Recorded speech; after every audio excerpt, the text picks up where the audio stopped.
It has been a day which has more or less changed the course of this conflict between Israel and Iran, with the United States entering officially the conflict with the announcement of 3 Iranian nuclear facilities being bombed by the United States, which was confirmed by the President of the United States, being welcomed heartily here by the Prime Minister of Israel, Benjamin Netanyahu. And since then, there have been attack and counter-attack. One of the largest volley of missiles was launched this Sunday morning here in Israel. About 27 ballistic missiles crossed over to target various places in Israel. That included the cities of Tel Aviv, in Haifa, and in some other places as well.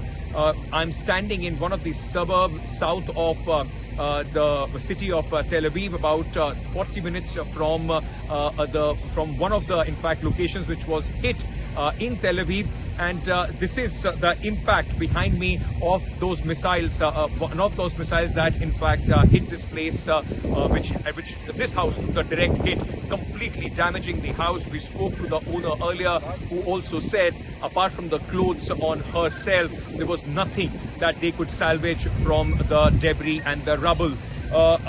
There was in Tel Aviv another locality called Ramat Aviv, where extensive damage has also taken on most of the buildings there. A missile strike between buildings, the aftershock, and damaging those buildings. Many of them have to be completely evacuated off the people, those who were staying there, and the situation here in Israel remains tense.